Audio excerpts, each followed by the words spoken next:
Greetings, hello, and welcome. This is Deadhaus Whispers. I'm your host, Faceless Mike. And we should have a Calypso. If he can hear me. Don't tell me we've got tech issues once more. Plaguing everything. Of course we do. Everything. We're good, though. We're good? Yeah, we're good. I'm Faceless Mike. This is your host, Calypso. Hello, everyone. And today we're going to be talking about Wights. But before we do that, we are going to be... Yes, let's chill for a little bit.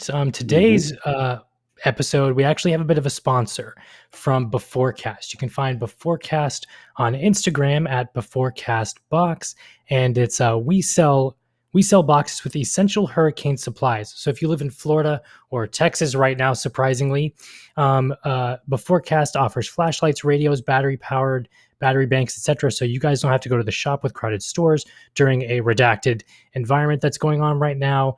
And again, you can find Beforecast at BeforecastBox on Instagram. They're really decent. They're also they come in bundle boxes. So I believe for $30 you can get a box with one flashlight, face mask, and a couple of other things to help you out in this predicament. And for $50, I believe everything is added up to two. So 2 flashlights, 2 masks, etc., etc., etc. That's nice. Beforecast Box at Instagram for that. Fantastic. Yes. And if you guys are just joining us and you don't know about Deadhaus Sonata, Deadhaus Sonata is a spiritual successor to Legacy of Kain. It's a narrative-driven action RPG in which you play the undead fighting the living. An unstoppable force from Deadhaus, you are a monster among men, dealing death and destruction on a massive scale. Deadhaus Sonata is in development, leading development on PC, and will support all major platforms in the near future. Fantastic. And little thanks to Restream up in the corner there, because without that, we would not be able to get this show on the road. Hello, Ian. How are you doing? Hello, Shiny. Hello, Ian. Hello, Shiny. And saying hello to Ian and hello to Shiny, we would also like to say hello to our new resident expert on Wights till we figure out what the heck a Wight is. It is... Wyverntamer! Hello. So, Wyverntamer, quick little introduction for yourself, for anyone that doesn't know.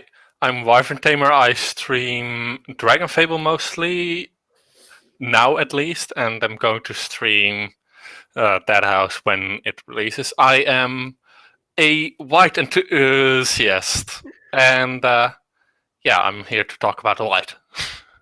The glorious undead. Yep, so you can follow Wyverntamer on Twitch at twitch.tv/Wyverntamer_. And while you're doing all this shilling, we remember to follow Deadhaus Sonata on Twitter at DeadhausGame. You can follow Calypso on Twitter at NecroLibriatus. Did I get that right this time? Yes, you did. Yes, NecroLibriatus. Yes, got it down. And you can follow myself, Faceless Mike, at The Faceless Mike on Twitter. And now we go to the main bit. The Wight. Well, white legs. There we go. Look at that. Now, Wyverntamer, you were the resident expert even before this class was revealed due to your love of history and folklore. So tell us a little bit about the Wight to begin with. Well, the Wight doesn't really exist in folklore. In 1860, I believe, it is in a translation of the Grethe Saga, which was a famous Norse mythology Icelandic saga, and one of the translators decided to translate Hagbui, which was a word for a type of draugr, not the Skyrim kind, the actually scary kind. Draugr, as in Skyrim? No. Okay. As in Norse mythology, mage, sorcerer, warrior, king type deal. Very powerful, able to curse souls, that sort of thing. And that was translated as Barrow Wight. Barrow Wight might be recognized from people who have read either The Hobbit or Lord of the Rings as one of the creatures that Tolkien mercilessly took from the mythology sources he had access to and used his own version of. They have a bit of an interesting history because originally the Nazgul were going to be Wights, except they were eventually written away from being specified as being Wights to the Witch King staying with the Barrow Wights of the area where they were staying, the Barrow they were staying in, while they were tracking the hobbits and the Fellowship through the first part of the actual Lord of the Rings saga. Makes sense. I didn't know that. I did not know that the Nazgul were supposed to be Wights before. That's even more interesting now to Tolkien worlds. But yeah, yes, that's very interesting. And of course, as most things nowadays, this was copied from Tolkien in more modern fantasy, and that is where the Dungeons and Dragons Wights come from, which are basically very powerful zombies which do keep the soul-stealing aspect, in that they can steal levels from your character. At least they could pre 5th edition. Now they can steal your maximum HP. Eep. So, yeah, that's quite deadly. And then there are also the White Walkers in Game of Thrones, but since I don't know anything about Game of Thrones, I didn't give my opinion on those. Watch me enrage an entire fandom. Yeah, you don't need exactly. to. It's all right. Yeah. You don't need to. It's fine. Okay, so with that in mind, that leads us to the Wights of Deadhaus.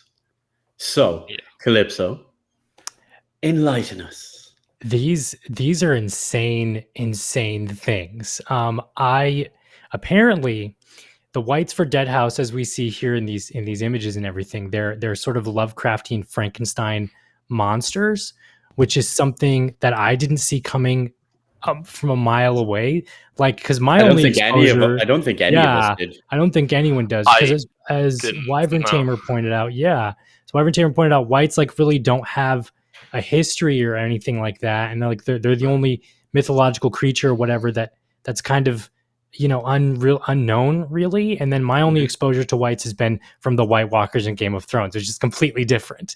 And now we have these things, which is insane.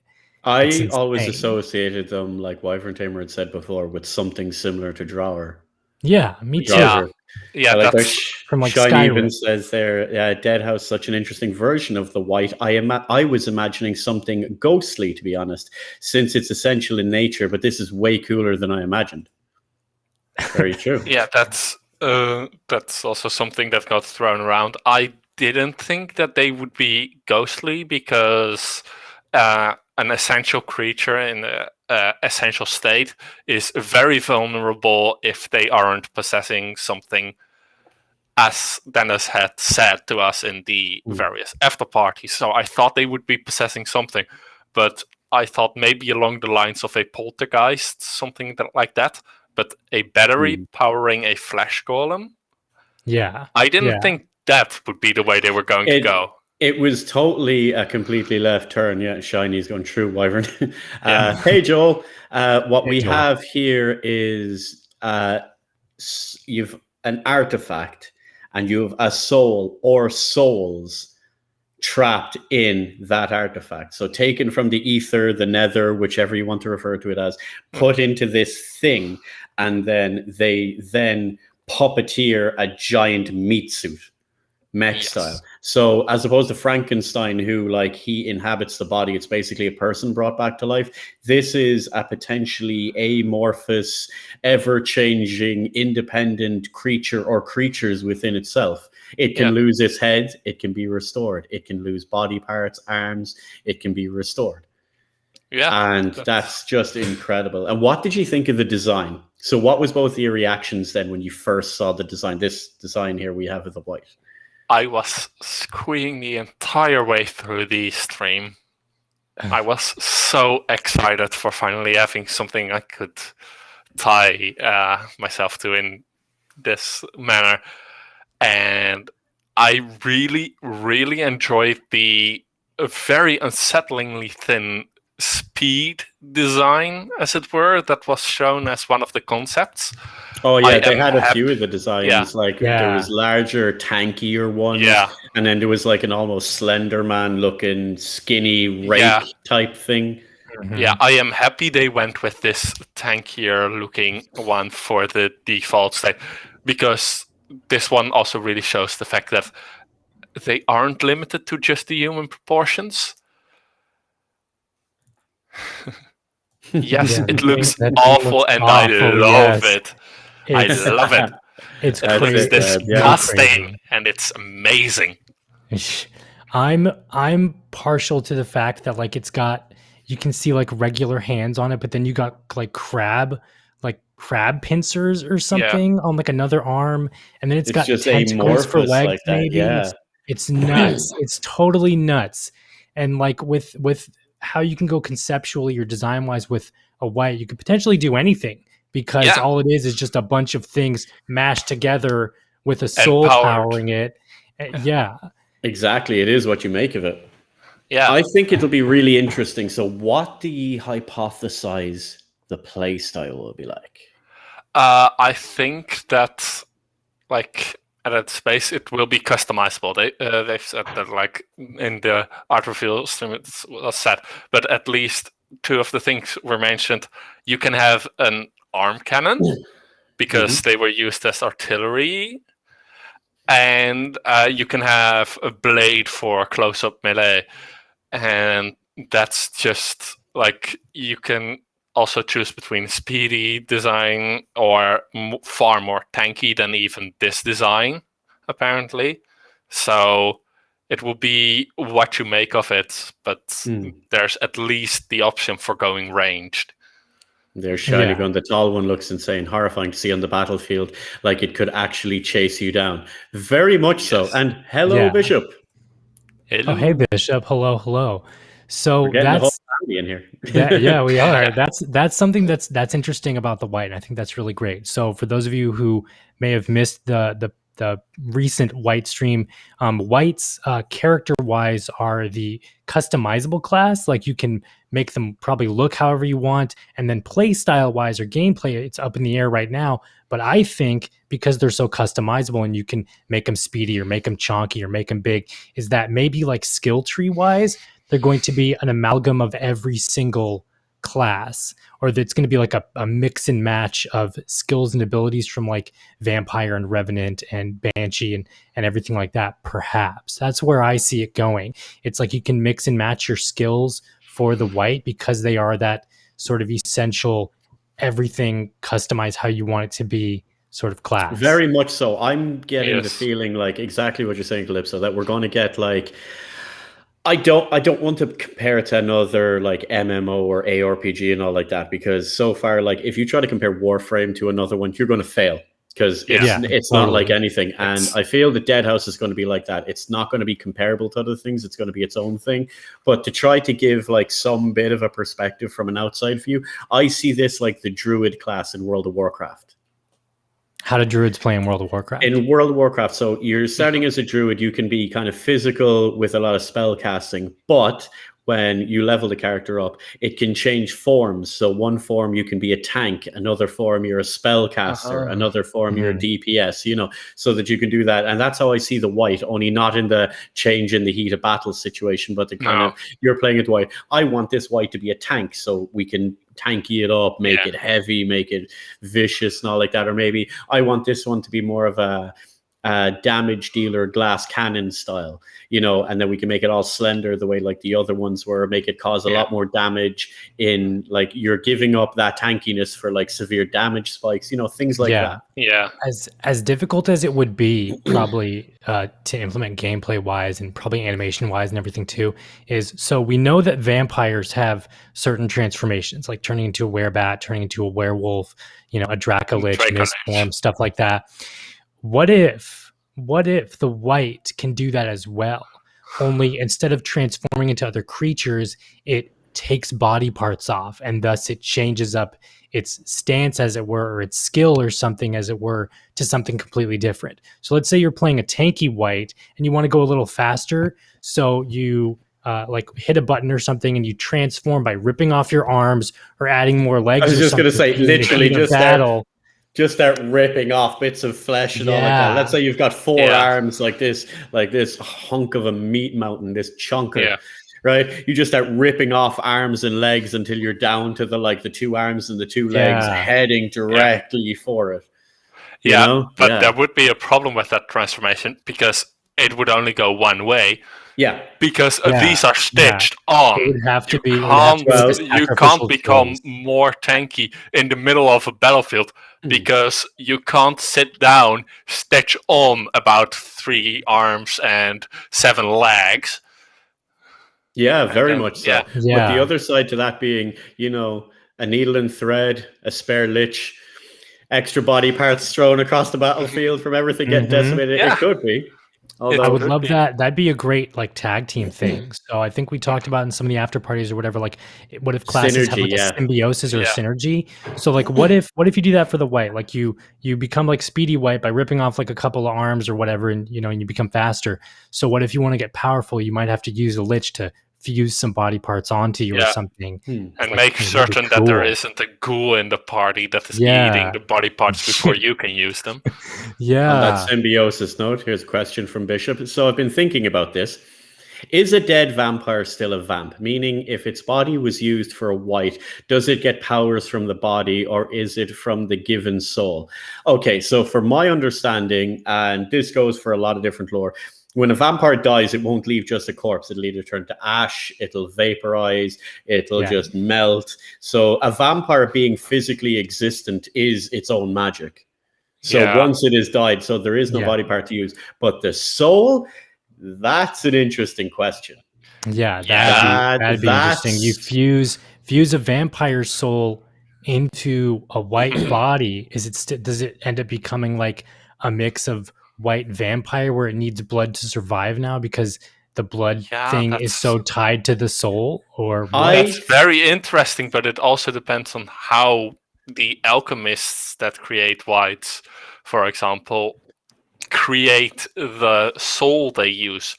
Because if it is from, I don't know, cutting off parts of the soul, mixing them together and making a blank slate, as it were, then it would be very difficult to keep those powers in. I think, now, I could be wrong on this one, but the way I'm looking at it is, if you look at the trinary arc system for Deadhaus, for anyone that doesn't know, you can check it all out on deadhaussonata.com. But basically, what we would have going is, so you've vampires in the middle, you've got revenants on one side with the physical, you've got whites on the other side with the essential. Now, they all have a little bit of either magic, physical, or essential. But whatever their main one is, that's what I think they need to survive. So a vampire requires a physical, the blood, magical, and essential. I reckon with the white, it'll be able to survive purely on the essence of other creatures.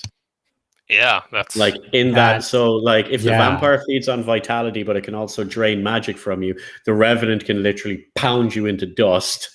With the other ones, where the ghoul will feast on the flesh, the white could feast on the essence. Yeah, it's a soul eater almost. Yeah, it might be a soul eater. I could be 1,000 miles off, but that's how I would think.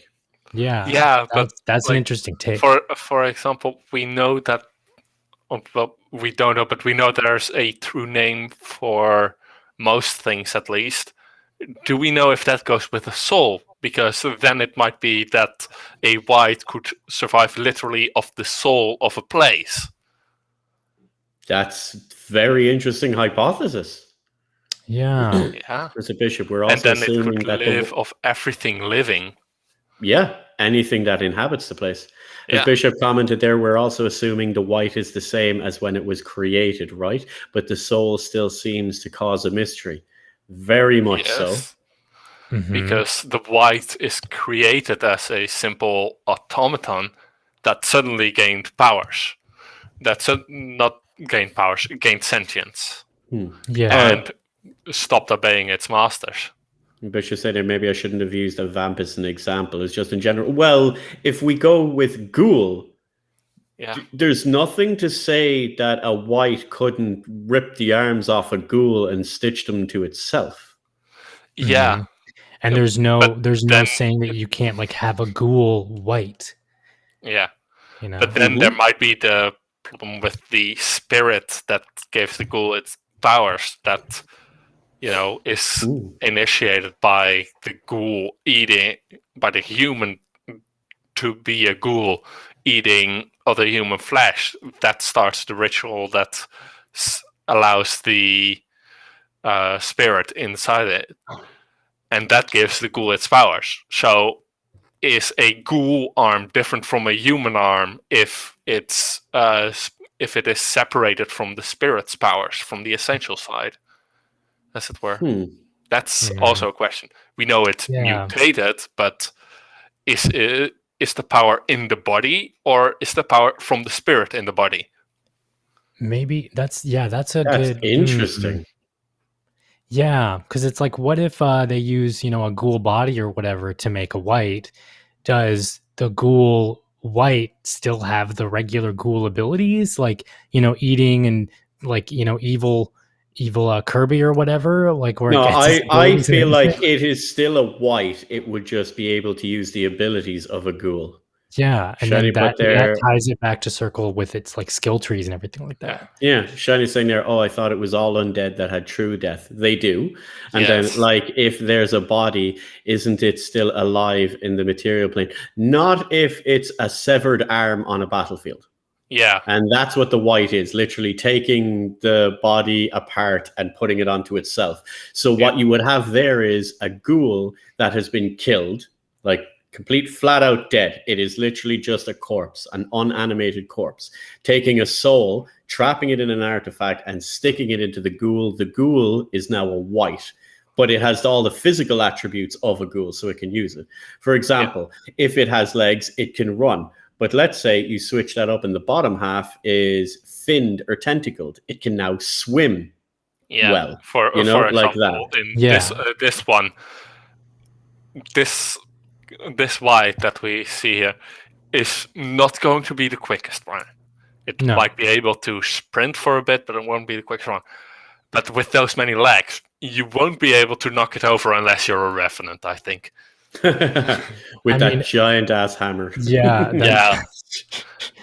So like see, it's man, see, that's what I think. They've really knocked it out of the park here with this version of a Wight and their take on a Wight, because you can literally go in any direction that you want to.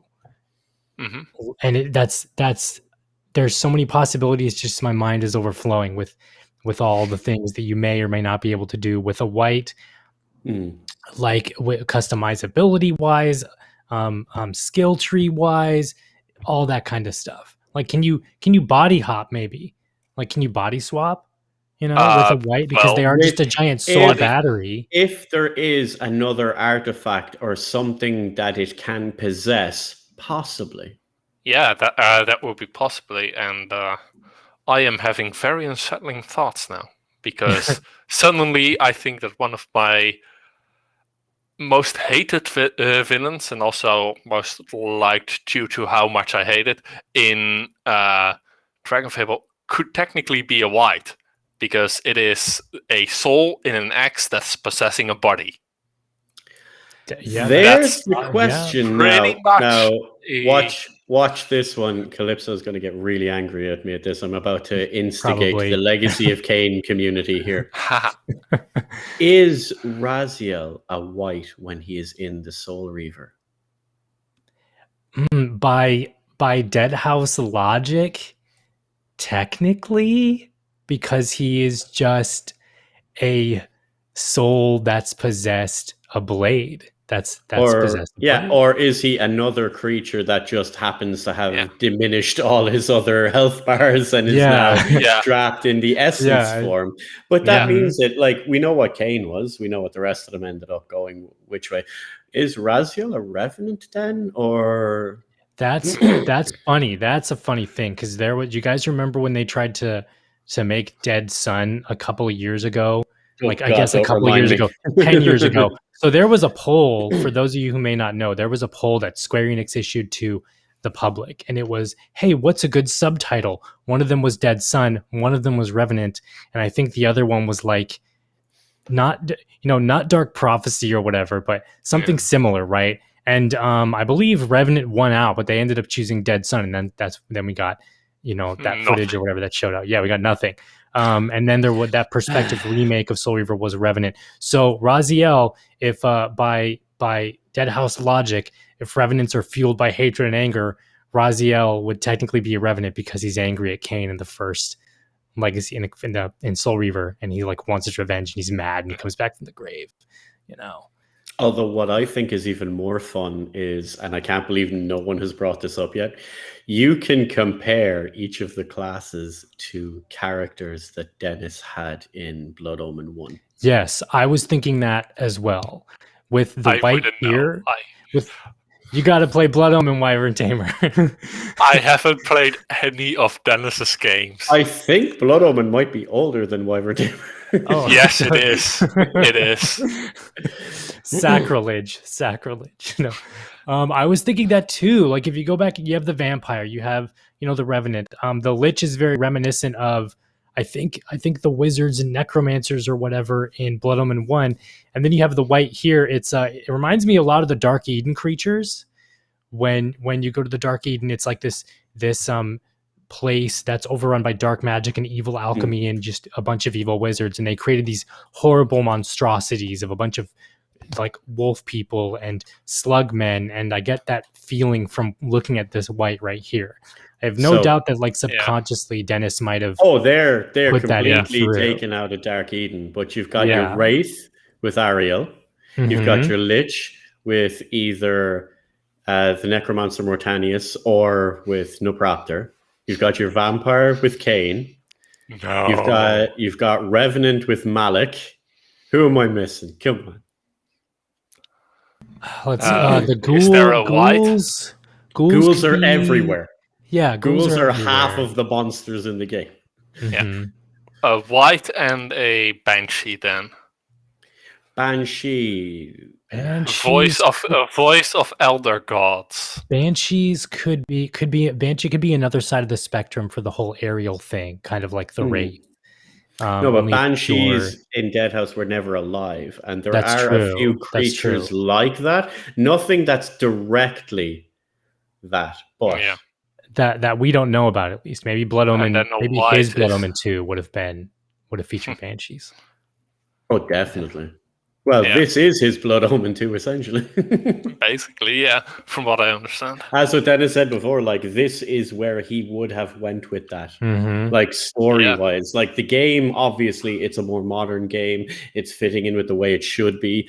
But story-wise and with the lore, this is where he would have went. Because, as he said, like, Cain was the beginning of the wheel. He wasn't the hub. The hub was actually meant to be about the world and what happened in it. A lot of people got lost with that because of the completely right turn that it took when they decided to take that game shifter and make it Soul Reaver. Yes, I will keep calling it that. And then they took the story in that completely different direction. It made it all about the characters, when Dennis's original idea seemed to be about building up the lore of the world. Yeah. And going on with that, like, the world would have existed after Cain, whether he had, irrelevant of which choice you made, he would have eventually died. And it would have went on one way or another. Well, if he damned himself, he saved the world, some other big evil thing will happen. And if he damned the world, like, he would have been the big bad, someone would have come and slew him. So, like, one way or the other. So is the pillar of balance, Bishop says, so is the pillar of balance the center of our 8-pointed shape. The octahedron, I believe it's what it's called. Yeah, that's interesting. That's interesting. Geometry. Ooh, we need Also- Varric and Bishop in here to debate this one of the we days. do. Yeah. I think in one of the new, I believe in the new map that you can find at the World Anvil Deadhaus page for Malarum has the octahedron in the center. Only it's like the north, south, east, west sort of compass. Only it's the octahedron. Yes. That's So that's all speculation, all interesting. That's gonna be wild and crazy. Because like the way Dennis writes, and from what we know of Jack's work, this is gonna be nuts. This is going to be so amazing. Yeah, and no one, like, you can tell just how much detail they're putting into this, just from this character here to the world itself. Because, like, look, you can see the beakers and the Bunsen burners and everything from in the background of the Wight, because it's a man-made. You can see creature. the alembic. Yeah, there you go. Like there's an alembic on the right side of the Wight. That's the thing with the weird pointed flask. Yeah, that's for distilling. I like the fact that the background looks like this should be in Bloodborne or something. Yeah, and it is also clearly an alchemist's workshop. Very much so. That's the cool thing. That's cool. That's so cool. That's so cool. How many There's people nothing noticed any of that? Yeah, and you can see that the window. That's how I looked. That grated window clearly shows like it's underground, but part of it, like it's obviously the basement, and that's like the ground level because it's up high. So it's clearly the under place of somewhere. It's the basement of some place, you know. Mm-hmm. Yeah, the shiny or just design. Yeah, that's it. Yeah. Way to ruin it. Yeah, but we're hypothesizing all the fun. Now I was already kind of like, I saw this as this will be the final design. When that got confirmed, I was like, okay, then I'm going to pay attention to the background. And about 10 minutes after that was done, I was looking up what medieval alchemists thought about certain tinctures for cleaning, for example, the soul. Oh, yeah. Actually, Wyverntamer, you've got a bit of fiction that you're in the middle of writing that you're going to be putting up 2.5 pages now.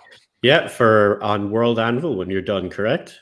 Yes. So give us a little bit about that. You don't need to read the whole thing. Just give us a little overview to get people as a taster to go check out the World Anvil page. Give me an ounce of the oil of tartar, the alchemist frantically called to his assistants. The assistant ran to the case being held up by the guard and rustled through the cabinet. No, that's the oil of vitriol. That's the oil of turpentine, butter of antimony, focus over. No. Where was it? Cursing to himself, the alchemist turned to another cabinet. We need something that will symbolize cleansing, but the other cleaners are not compatible. Here it is. Clean off the souls. They need to be completely cleansed of their intelligence. First 2 paragraphs. That is nice. Those are all different oils that are being mentioned.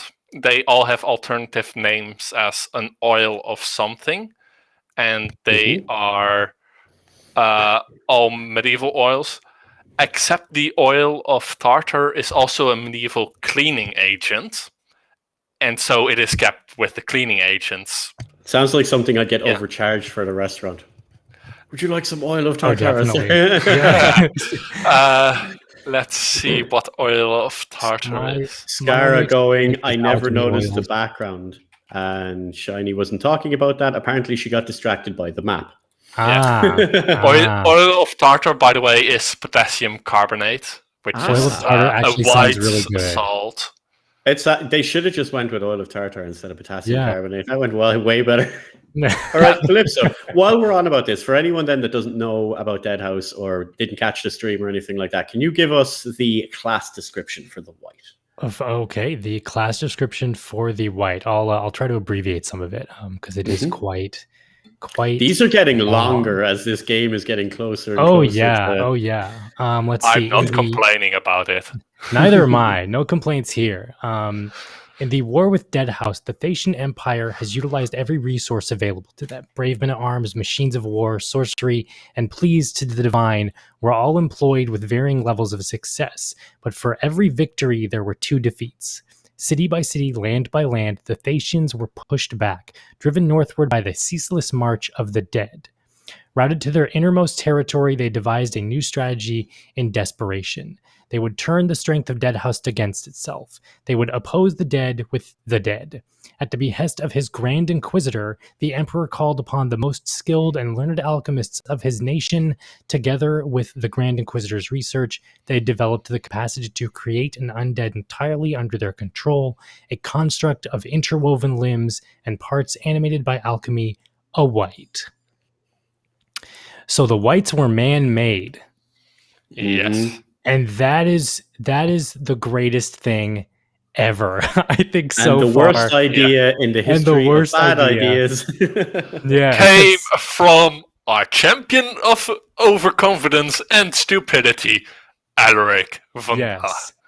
I'm calling it now. I'm theorizing that he is complete speculation on my part.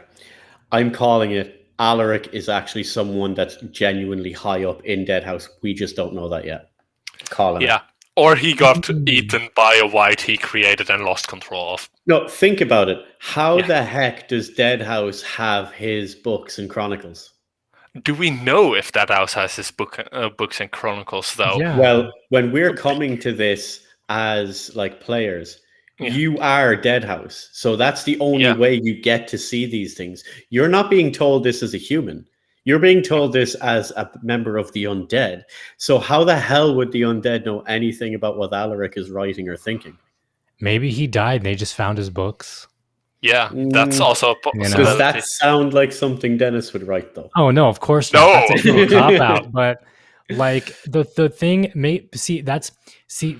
That would be unexpected, though. That would be very unexpected. Like, oh, hey, they'll never see it coming. I'm going to kill off this character because they know I'd never do it. You know what I mean? He just pulls a George R. R. Martin and kills everybody. They're shiny. Humans make weapons of mass destruction all the time. Our hubris transcends all forms of media. Yes, and all sanity. Man, I can't remember who said it yesterday, but someone said man undone by man again. In the chat. It was really nice. It also makes it sound something like Darwin Award for Alaric. Yeah, Bishop here. It also makes it sound like the proto-Wights are basically made from mostly human, probably, as they may not be able to easily get body parts from undead corpses. That's true. I believe that the Wights as we have now are an amalgamation. The first few of them are definitely just like random dead humans that are partially rotten and stitched together until they get the formula down correctly. Then they might be able to get more fresh undead, because no one's okaying this. So they're doing this under the cover of darkness with grave robbers and the way like it would have been done. Frankensteining it up. They're Frankensteining it up, that's for sure. The other interesting thing is like, let's say I wonder how many goes back to the corpses of the battlefield. Go ahead. Sorry, go ahead, Wyverntamer. Oh, no, I was going to say, I wonder how many of the alchemists are alchemy dropouts, because, that's what Frankenstein is. He isn't even a proper doctor. I'm interested in seeing, like, what if Alaric is like, okay, I need all these things for this thing to do, and then everyone's like, what are we doing? And he's like, just don't question, just do it. Are we the baddies? Exactly. We the bad guys here.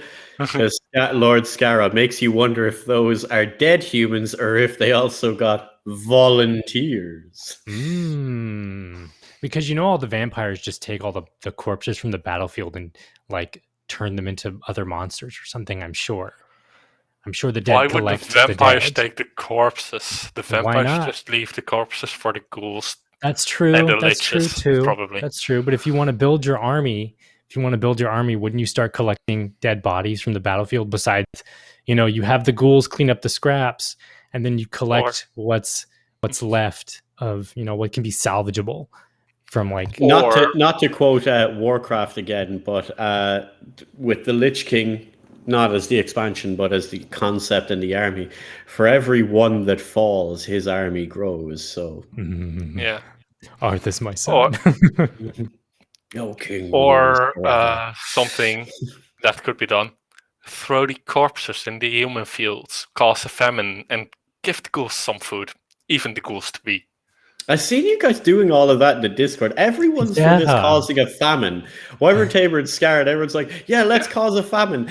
I don't think there'd be patience for that. I think they'd be like, the humans are holed up. Look, what are we going to do? We need to get this town cleared quickly.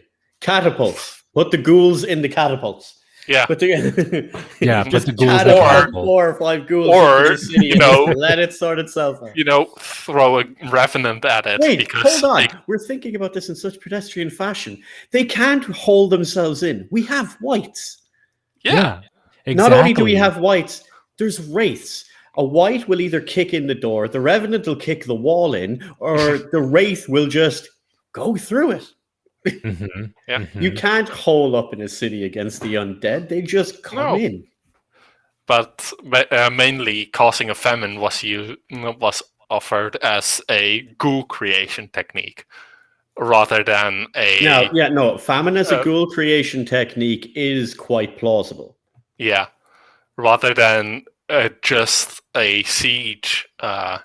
A siege way was... just I don't think creation. Deadhaus performs sieges, though. Like I just said, No. if they came up against a wall that wasn't immediately destroyed, there would be wraiths sent through, and then the gates would be opened, or just the guards would be slaughtered, and the army just marches forth.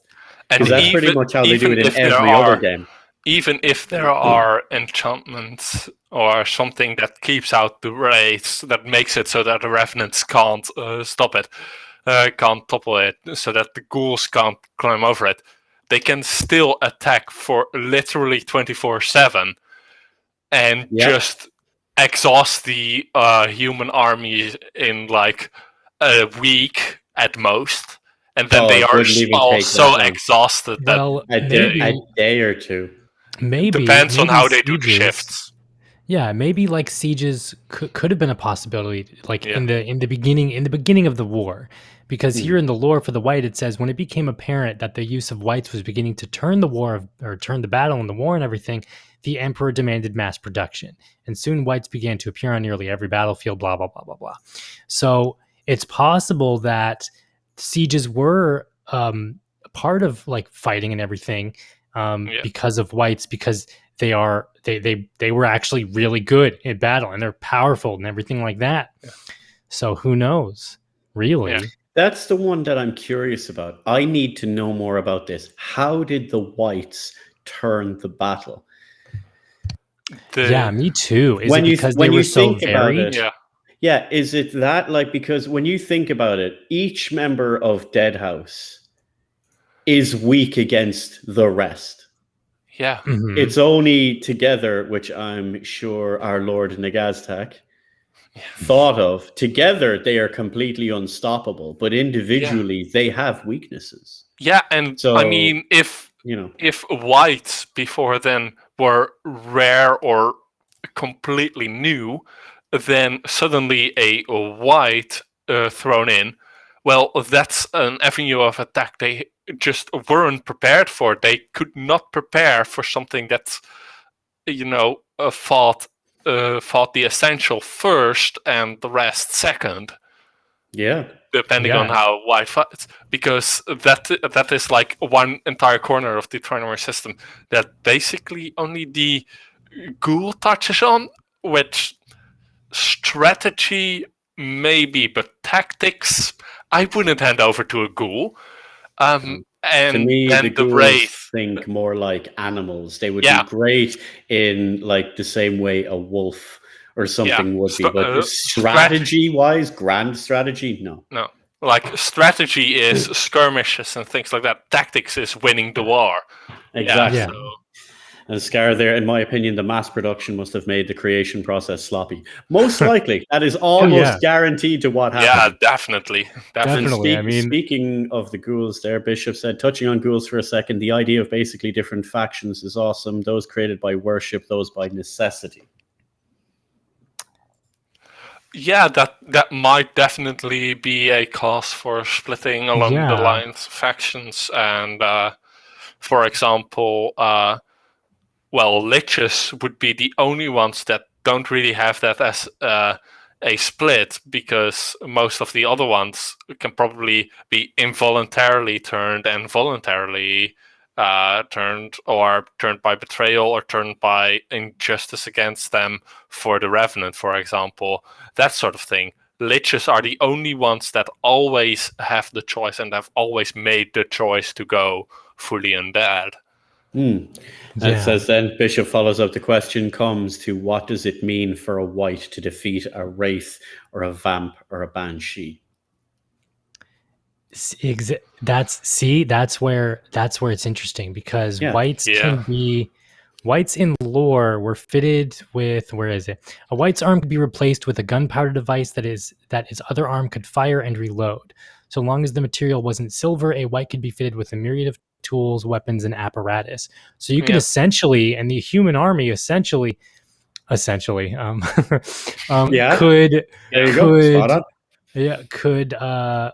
customize their wight for whichever. Okay, guys, we're fighting a bunch of vampires. All right, cool. Load that thing up with like something that hurts vampires, something that hurts wraiths, something that can damage a banshee. And they're so massive. For example, the alchemical fire that Elric uses in the of wraiths. Like, if you load that into an arm cannon that a wight has, then suddenly a wraith horde, if there is such a thing, that is like going in a mass, and suddenly above them the fire rains down, and suddenly they are all on fire, screeching angrily, and have to flee, or they are permanently destroyed or harmed at least. Yeah. And then I guess that's how wights were able to turn the tide of battle in the war and everything, because you can almost make them invulnerable by just having a bunch that are like strong against this class or that class, and et cetera, et cetera, et cetera. It's super interesting. Also adding there again from Bishop, also Banshee are the only other race to not be alive traditionally, therefore coming from a different plane. Is it possible an awakened wight could come from a similar place, if not the same? Probably. Depends on where the soul comes from that they're used to empower the wight. I think that's probably going to be an entire storyline in itself. Yeah. Like, where do you summon the souls for the wights? You know what I mean? Do you rip them out of a human? Do you rip them like out of the point of death for a human and transition them to a wight? Do you get a banshee's help to kind of call spirits forth to get into wights and everything like that? They are linked to artifacts. Do you take a sentient artifact, cleanse the intelligence, and just shove it in a wight? Do you take something that has magic cast on it for ages upon ages? Like, those types of ideas are just where you can get it all. Like, that's why I look forward to these storylines, how it'll play gameplay wise, and what way that story is going to wrap itself up. Because we've been told that when we play a class, we're not just going to go, okay, pick vampire, thump, here's your vampire at the start of the town, or you pick a wight, thump, here's your wight. Like, we're going to get a backstory, an intro, personalized for each class, and stuff like that. So I really look forward to seeing what way this goes. And especially with the meditation, the pondering that was mentioned for a because a wight, a class storyline. A class storyline for a wight could be, where does my soul come from? Who am I? What is my identity? Existential crisis for an existential character. These chunky boys ain't just thick; they've got some smarts to them too. Okay, I think that is us out for now. Yeah. So we're time to wrap up one more time, Wyverntamer. Give a little shout out for your own Twitch channel there. Thank you. Yeah, I mostly play Dragon Fable until Deadhaus drops. So if you want to know about an ancient Flash game, come watch me. with a mountain of lore behind it. So you can follow twitch.tv/Wyverntamer_. And also, don't forget to check out Deadhaus Sonata at deadhaussonata.com, where you can join the dead to fight the living. You can also follow Calypso here at the Necro Liberatus. I will master that at some point. Follow him on Twitter. As complicated as that name is, I don't blame you. Just as I get used to it, it'll be changed. Don't worry. So you can follow Calypso on at Necro Liberatus and follow myself on Twitter at the Faceless Mike and Deadhaus at deadhausgame.com. And that has been a heck of a talk on Wights. We've discussed a lot. We've learned a lot. I have a feeling there is a lot more to come. Yeah. It's looking forward to it all. The road ahead is definitely looked forward to. Oh, yes, very much so. So this has been Deadhaus Whispers, and we shall catch you all again approximately same time next week. Right, everyone? See you later. Fight the living. Fight the living, everyone. See y'all.